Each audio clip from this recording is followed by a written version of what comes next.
Halo teman-teman, kembali lagi bersama saya di Raska Channel. Di kesempatan kali ini saya akan coba mengulas sebuah video kabar terbaru tentang Kevin Dick dan Mel Silgers. Dulu pemain ini pernah mau direkrut perkiraan tahun 2022 berbarengan dengan Jordi Amat, tapi gagal entah dengan suatu alasan, dan sekarang ada kabar terbaru. Ya, kita tunggu saja prosesnya bagaimana. Berharap saja yang terbaik untuk timnas dan support terus untuk kepengurusan PSSI sekarang di bawah komando Pak Erick Thohir. Ya, nggak lama-lama lagi, kita lihat videonya ya. Oh iya teman-teman, jangan lupa like, subscribe, komen di bawah. Ya, nggak usah panjang kali lebar, kita mulai videonya.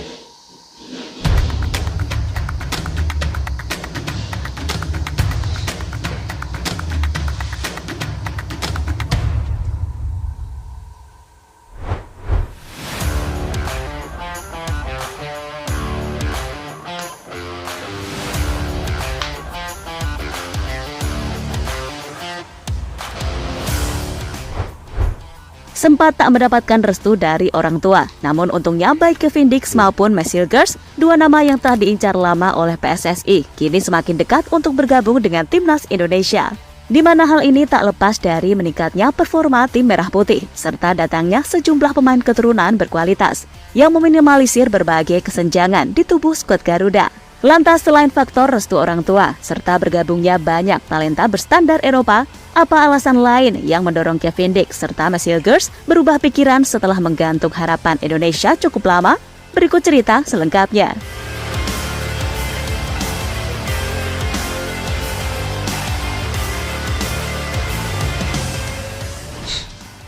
Melonjaknya popularitas pemain keturunan. Akhir-akhir ini euforia selalu mendampingi persepak bolaan tanah air. Setelah hasil positif serta progres menarik tak henti-hentinya ditunjukkan timnas Indonesia. Lantas di tengah sorotan ini, salah satu fenomena menarik yang muncul adalah melonjaknya popularitas pemain keturunan yang ada di skuad Garuda. Di mana hal ini terjadi berkat kontribusi signifikan mereka yang membawa kualitas teknis luar biasa ke lapangan, serta dimensi kolaborasi yang kuat dengan para talenta lokal. Seperti J.I.S.S contohnya, popularitas yang ia dapat sejak berseragam Indonesia kini bahkan terdengar sampai ke negeri Italia, di mana terbaru kaptennya di Venezia FC turut memanggil bek berdarah campuran Semarang ini dengan julukan Bang Jayadi. Peningkatan performa timnas Indonesia menarik banyak pemain keturunan. Dengan proyek jelas yang digaungkan PSSI dan juga Sintayong, arah perubahan timnas terasa makin padu. Lantas, hal ini tentu membuat mereka yang memiliki hasrat menggebu-gebu untuk membela suatu negara di kancah internasional tertarik bergabung dengan proyek besar timnas ini. Dan terbaru, dua nama yang telah lama diwanti-wanti PSSI akhirnya menggubris panggilan pihak federasi, serta dikabarkan tergugah untuk melakukan proses naturalisasi. Di mana Kevin Dick serta Mel Silgers adalah dua nama yang dimaksud barusan. Menariknya, PSSI sejatinya telah memanggil dua talenta keturunan ini pada tahun 2022 lalu, bersamaan dengan Shandy Walsh serta Jordi Amat. Namun sayangnya saat Shandy dan Jordi telah merampungkan proses pewarganegaraannya, Kevin Dick dan juga Mel Silgers tak kunjung menyerahkan berkas-berkas naturalisasinya. Usut punya usut, alasan mengapa mereka berdua batal melanjutkan proses naturalisasi adalah karena terhalang restu dari orang tua, di mana hal ini diungkapkan oleh mantan anggota Exco PSSI Hassani Abdul Ghani. PSSI tidak melanjutkan proses pemain keturunan atas nama Mel Silgers dan Kevin Dick. Saya menjadi saksi kalau secara pribadi kedua pemain ini sangat ingin bermain di timnas. Tapi sayangnya kedua orang tua mereka belum memberi izin. Mohon jangan dihujat. Mana tahu suatu hari pikiran orang tua mereka berubah, ujar Hassani Abdul Ghani yang dipublikasi lewat akun Instagram pribadi miliknya.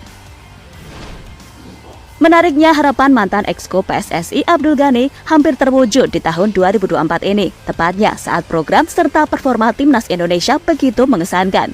Terlebih saat ini, kualitas antar lini skuad Garuda dirasa sudah seimbang dengan minimnya kesenjangan di berbagai sektor. Lantas, sebagai pesepak bola profesional yang selalu ingin menuai hasil positif, tentu siapapun ingin menjadi bagian dari starting line-up skuad Garuda saat ini, karena komposisinya merupakan salah satu yang termewah di kawasan Asia. Dan pastinya inilah yang menjadi pertimbangan Kevin Dix serta Max Hilgers untuk meyakinkan orang tua mereka dan bergabung ke Timnas Indonesia. Bukti bahwa komposisi skuad merah putih begitu ideal terlihat dari ikut bergabungnya dua nama besar lain seperti Calvin Verdonk serta Marten Pas, di mana tak butuh waktu lama bagi PSSI meyakinkan dua nama elit ini hingga hampir merampungkan proses naturalisasinya dalam waktu dekat. Serta diharapkan kualitas mereka makin mendongkrak performa Marcelino dan kawan-kawan saat tersedia pada bulan Juni nanti saat menghadapi Irak di babak kualifikasi Piala Dunia. Profil Kevin Dix. Diketahui Kevin Dix mendapat nasab dari sang ibu yang bernama Natasha Dix Bakar Besi yang dikabarkan merupakan keturunan Ambon, Maluku. Saat ini dirinya memperkuat tim asal Denmark FC Copenhagen. Menariknya, dengan wajah gahar yang menghiasi wajah central defender ini, Kevin merupakan punggawa inti Copenhagen dan mendapat predikat back elite karena pernah masuk dalam tim pilihan mingguan Liga Champions, sekaligus mengantar klubnya lolos ke babak 16 besar UCL musim ini. Di Copenhagen sendiri, Dix yang telah membela klub Denmark itu sejak tahun 2021 silam, selalu menjadi andalan di lini pertahanan dengan 8 gol serta 16 gol yang ia cetak dari 115 laga yang dilakoni. Profil Max Hilgers. Sebagai pemain keturunan yang lahir di Belanda, ternyata ibu dari Max Hilgers merupakan keturunan Manado, di mana saat ini dirinya sedang membela klub peringkat 3 Eredivisie Twente FC dan selalu menjadi andalan di lini belakang, di mana dari 21 laga yang ia mainkan musim ini, 20 diantaranya dilakoni sebagai starter. Menariknya, meskipun berposisi sebagai bek tengah, Max Hilgers dikenal memiliki tingkat akurasi passing yang mengagumkan, di mana menurut data SofaScore, tingkat kesuksesannya dalam melakukan passing tercatat di angka 90%, kelebihan yang sangat dibutuhkan Sintayong tentunya. Jadi itulah cerita menarik di balik berubahnya pikiran Kevin Dix serta Max Hilgers yang dikabarkan akan menjalani proses naturalisasinya menjadi warga negara Indonesia. Dan semoga dengan pengalaman yang mereka miliki, kekuatan skuad Garuda makin diperhitungkan oleh negara-negara kuat di kawasan Asia. Ya, amin. Semoga saja.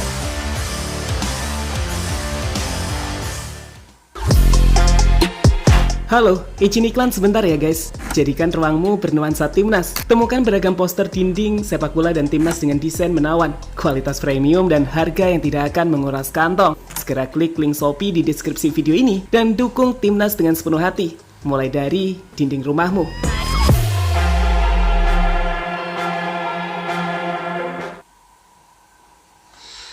Ya, tadi teman-teman, videonya sama-sama kita lihat. Di sini saya akan bicara mengenai perkembangan Timnas yang akhir-akhir ini mengalami tren positif ya.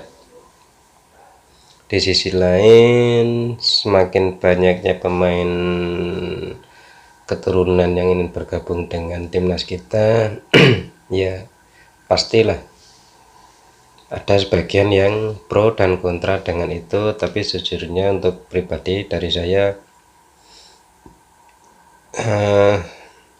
saya mendukung program ini karena sekali lagi di video-video yang kemarin saya menjelaskan bedanya naturalisasi dengan pemain keturunan. Mau bagaimanapun, sejauh kita ada di tempat lain, di negara lain, kalau masih ada darah keturunan dari nenek moyang kita juga berhak sewaktu-waktu diminta dan membela tanah air kita. Ini juga berlaku untuk semuanya. Nah, di kasus Max Hilgers dan Kevin Dix, dulu memang saya mengikuti sekitar tahun 2022. Memang PSSI lagi gencar mencari bakat pemain keturunan, dan ya kita tahu lah ya, prosesnya itu agak rumit, tidak secepat sekarang. Dan dulu saya memang mendengar ada salah satu alasan yang tidak bisa diungkapkan oleh PSSI tentang ketidakberhasilan merekrut Kevin Dick dan Max Hilgers. Tapi ya alhamdulillah sekarang ada kabar baik.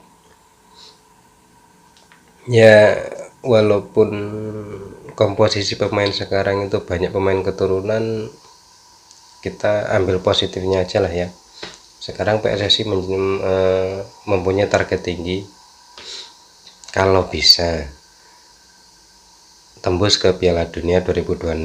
Ya walaupun sulit, berharap tuh pasti. Cuman kalau hitung-hitungan saya secara real juga masih sangat berat. Karena Indonesia tuh sekarang setahu saya masih di tier 3 lah, urutan 100 ke bawah. Sedangkan yang rata-rata ikut ke Piala Dunia langganan tuh Asia itu rata-rata 50, 80, jarang yang 100 tingkat dunia. Ya berangan-angan boleh lah ya, tapi yang realistis. Saya juga tahu lah realistisnya timnas sekarang tuh bagaimana. Cuman kan kepinginan kita ya begitu. Terus untuk teman-teman sabar dulu, timnas kita itu sekarang lagi berproses, jangan terlalu berekspektasi yang tinggi. Kita masih ada di tier 3, masih di bawah Cina, Uzbekistan, Irak, Qatar. Itu masih jauh loh teman-teman, masih ada proses 3-5 tahun sampai 6 tahun itu proses timnas ini berkembang. Biarkan berjalan dulu. Saya pengen timnas kita main di Piala Dunia, tapi ya ada proses yang harus dilalui dan itu tidak mudah. Saya tahu itu, dan saya tuh pengen mengedukasi teman-teman itu. Oke, sekarang timnas kita emang ada tren positif, tapi untuk sampai ke level Piala Dunia itu masih butuh waktu teman-teman. Dan saya percaya kalau tren ini terus beranjak naik, 5 tahun aja, nggak usah lama-lama, 5 tahun atau 10 tahun kita memimpikan timnas lolos ke Piala Dunia itu bukan angan-angan. Dihitung-hitungan saya begitu realistis.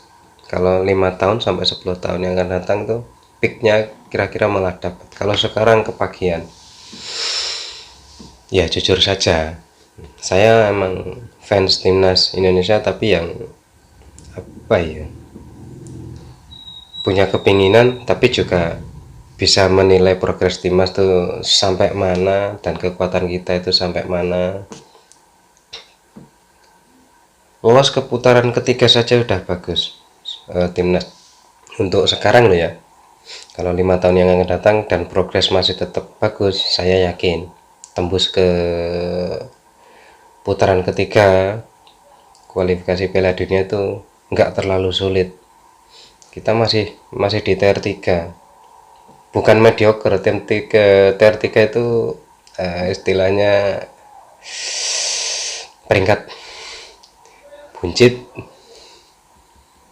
Kita masih belum merambah ke tier 2 loh teman-teman. Tier 2 itu 80, 50 ke bawah, 80 sampai ke 100 peringkat dunia. Kita masih di tier 3. Kita masih beranjak ke tier 2 ini aja masih agak sulit. Untuk program naturalisasi, bukan naturalisasi sih, pemain keturunan abroad.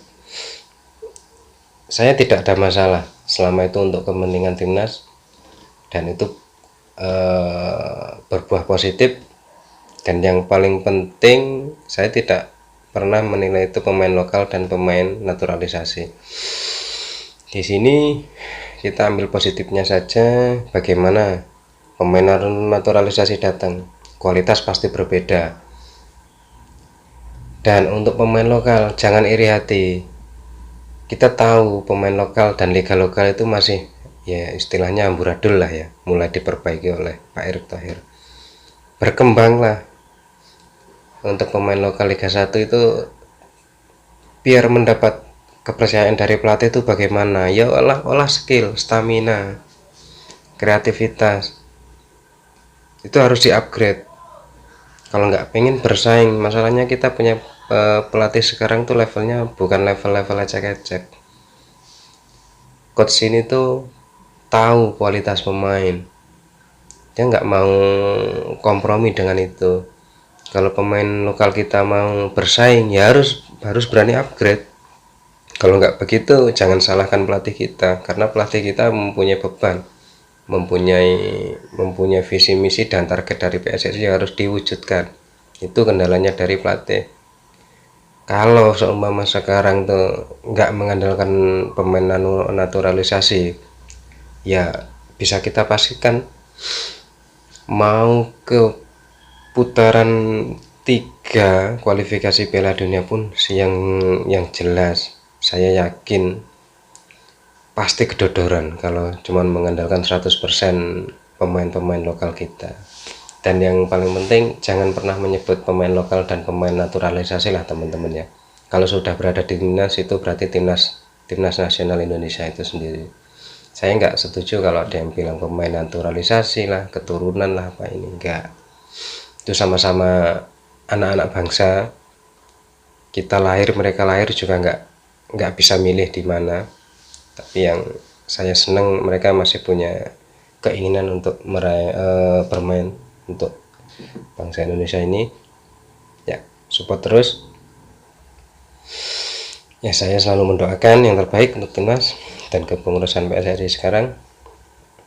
Ya, untuk teman-teman like kalau suka video ini, dislike kalau nggak suka. Jangan lupa like, subscribe, komen supaya channel ini lebih berkembang ke depan. Udah ya teman-teman, sambung lagi besok lain waktu. Dadah.